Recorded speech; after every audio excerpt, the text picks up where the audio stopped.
دیہی علاقوں میں جو ہمارے نوجوان بچے ہیں دیہاتوں میں پہلی مرتبہ یعنی زرعی شعبے کو شامل کیا گیا ہے.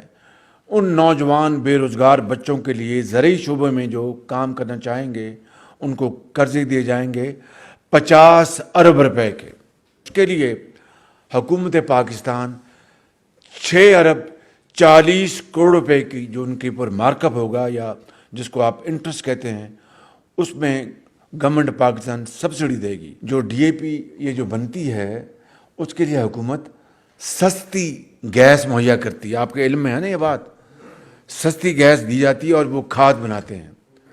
تو حکومت اگر وہ گیس بازار میں یا دوسری جگہ بیچنا چاہے تو اس کو مہنگے داموں آرام سے بیچا جا سکتا ہے. یعنی ہم امپورٹ یا ملک کے اندر جو گیس اویلیبل ہے وہ مہنگی ہے اور ان کو آگے ہم سستی دیتے ہیں ان فرٹیلائزر پلانٹس کو, اور پھر آگے جو کھاد وہ بناتے ہیں پھر ہم آگے دیتے ہیں.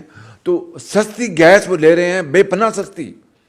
تو ان سے ہم نے یعنی پچھلی حکومت کی طرح ہم کو فیکٹس کو ٹوسٹ نہیں کریں گے. میں یہ نہیں کہوں گا جناب یہ ہم نے اپنی جیب سے یہ ادا کرے, لیکن وہ جو سستی گیس حکومت مہنگی خرید کے ان کو سستی مہیا کرتی ہے, ہم نے ان سے ٹف نیگوشیشن کی.